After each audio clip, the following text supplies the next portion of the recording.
Hi Leute, da sind wir auch schon wieder zur nächsten Folge Path of Destinies. Ja, ich bin immer noch in derselben Aufnahmesession wie, ich glaube, die 3 Folgen davor oder so. Ich habe jetzt einfach Lust, dieses Spiel durchzusuchten und es fertig zu machen. Genau, was habe ich gemacht? Ich habe mal wieder den Iblesstein geholt. Ich habe uns den Kern besorgt und jetzt haben wir wieder die Wahl, entweder zu Wissenschaftlern oder zu den Raben zu gehen. Ja, wie es mit den Wissenschaftlern ausgeht, das haben wir in den letzten beiden Folgen. Ne, in der letzten Folge haben wir eins der Enden gesehen mit den Wissenschaftlern und irgendwann davor hatten wir mal ein anderes Ende. Deswegen werden wir diesmal den Außenposten angreifen und gucken, was uns da so erwartet. Also legen wir auch gleich los.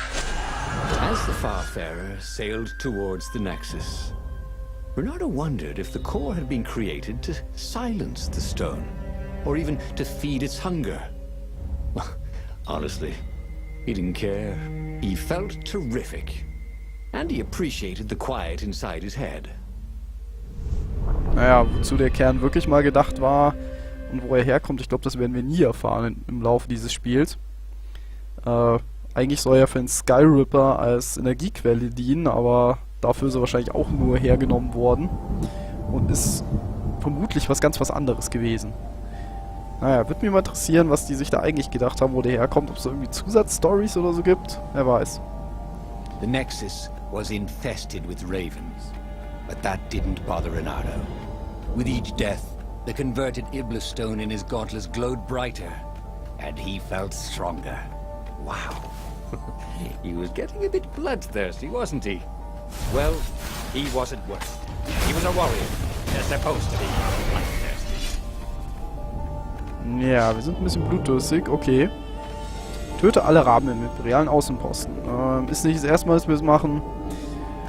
Die Gegend kennen wir eh schon auswendig. Aber diesmal machen wir es ja wieder mit, ja.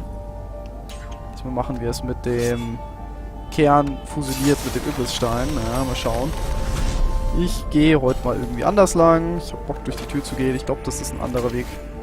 Wahrscheinlich bringt es mir gar nichts. Außer einen fetten Umweg. Aber was soll's. Öfter mal was Neues und so. Okay, ich glaube, ich gehe doch immer hier lang.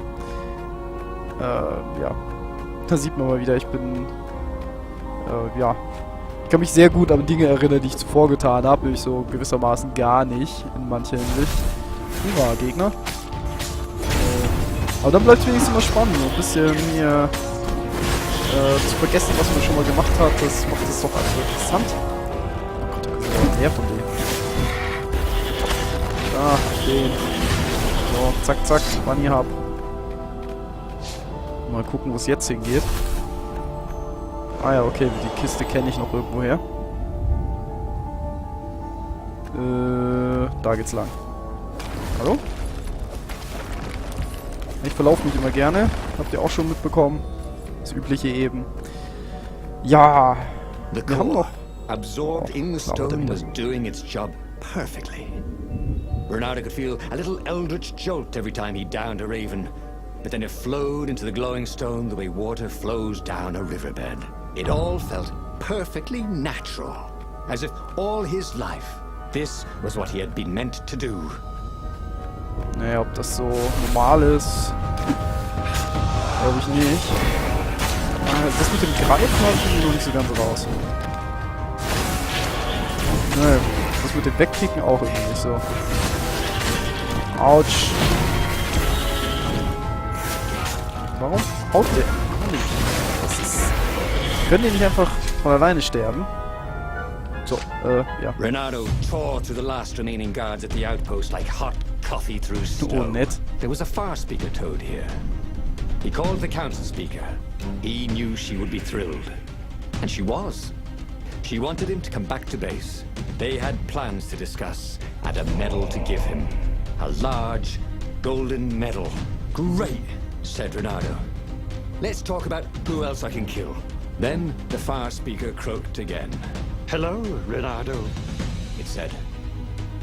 if you get sick of slaughtering second-rate birds in the Nexus, I am waiting for you in the mountains.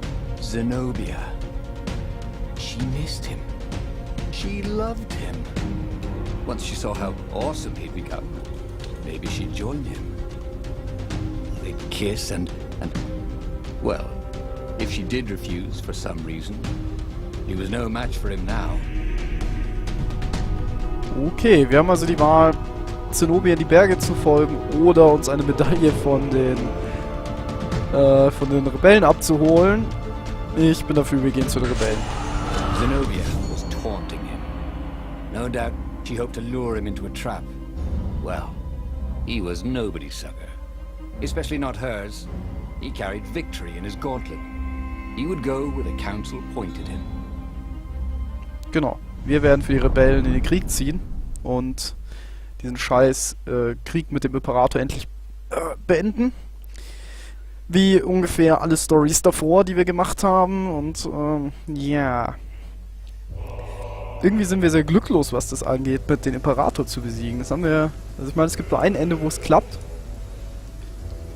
As he set foot on the island, Renato felt energized, like when he was hunting or dancing.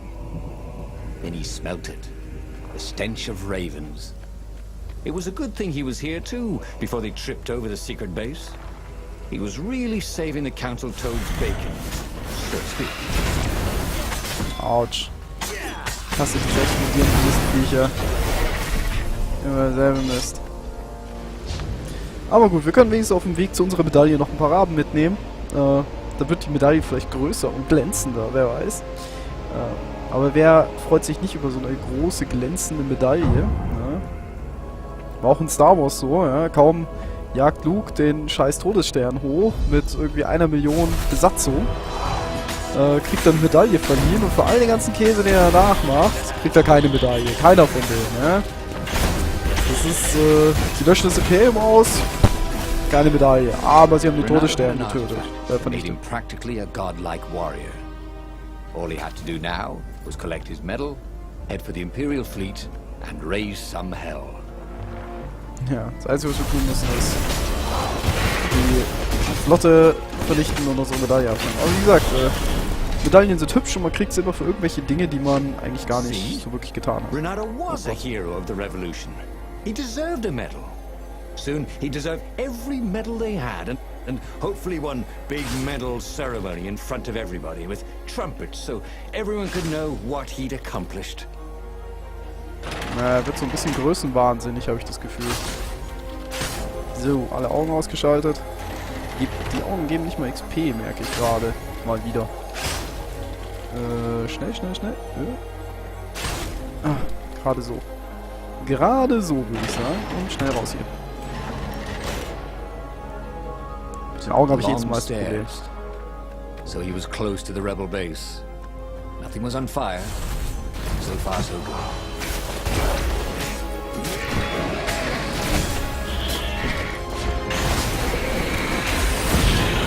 Die sich gerade gegenseitig powert. Das ist ja mal mega sinnlos. Wenn sich die Caster gegenseitig Energie geben. Das ist mal noch einer. So. Großartig. Endlich haben wir es mal geschafft, einen großartigen Kampfstil zu kriegen. War immer nur gut. Oder mangelhaft, akzeptabel. Kann ich überhaupt nicht verstehen. Aber wahrscheinlich muss man alle Fähigkeiten einsetzen, damit man da was kriegt und in einer gewissen Zeit alle töten. Inside the rebel base, Renato was invited to the council speaker's private chambers. So, this is the Iblis stone? He said. I can feel its power. Renato told her how he had fed the core to the stone and made something even more useful than either. Crazy like a fox, she croaked. And Renato chuckled as if he'd never heard the joke before. We've given you the best quarters and a bottle of Tantalonian firewater. All for you. So they'd remembered.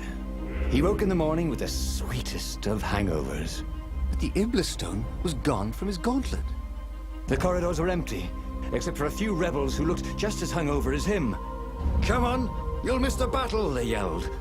Renato added sail as the Farfarers scudded across the sky. Who could have taken the Iblis stone? Was it some Imperial spy? He would find him and kill him and take the stone back. Na supi. Die haben uns abgefüllt und den Stein geklaut. Also damit hätte ich jetzt nicht gerechnet, aber wahrscheinlich haben das die Also entweder ein Spion, Lapino zum Beispiel, oder das Ratsoberhaupt da, die haben uns den Stein geklaut und sind selbst in die Schlacht gezogen. Das ist doch wahnsinnig, uns einfach den Stein wegzunehmen. Aber wir sind noch ein bisschen süchtig nach dem Ding. Taste in his mouth. He was killing ravens, but it wasn't fun. It felt like a chore. Oh, Renato hated chores. As a fox kid, he'd gone hungry rather than clean his room. He still didn't clean his room, he just moved house every few years. Who had the Iblis stone anyway? Up ahead, he could hear screaming and croaking and cawing. But who was winning?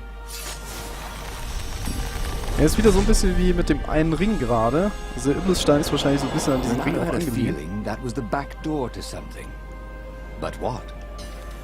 Weil irgendwie, selbst nachdem wir ihn mit dem Kern fusioniert haben, sind wir so hart süchtig nach dem Ding, dass kaum ist er weg, wir total durchdrehen und ihn wieder haben wollen. Na komm. Oh, was denn jetzt? Steuerung hängt. Ich hasse das. Immer dasselbe hier. So. Und hinauf. Das hier kennen wir ja zu gut. Das müssen wir wirklich bei jedem Ende spielen.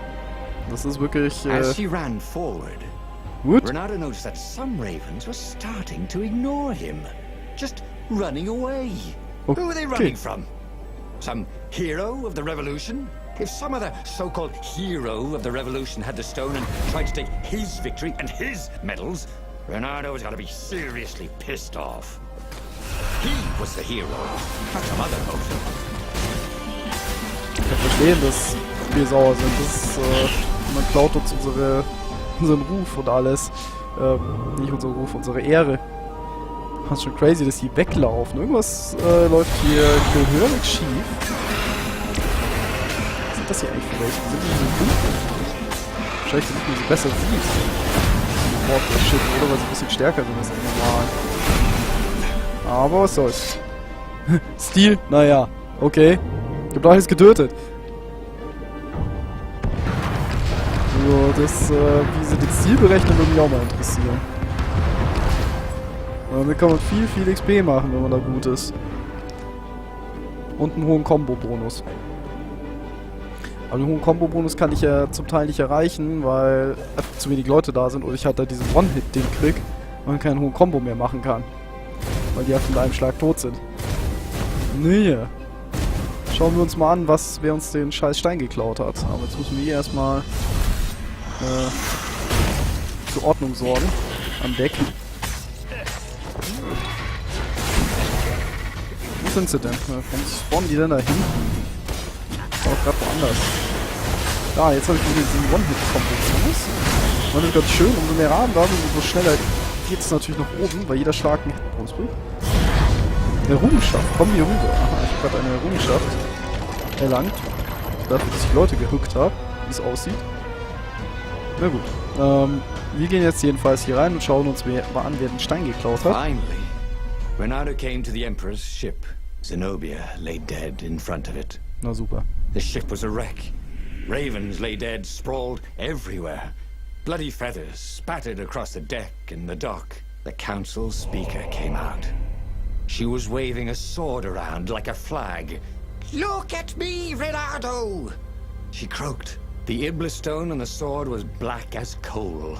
"Now I will be Empress, and all shall tremble before me," she croaked. So the stone had her. It was in her brain, whining for blood. "I'm afraid I can't allow that," said Renato, and moved to fight her.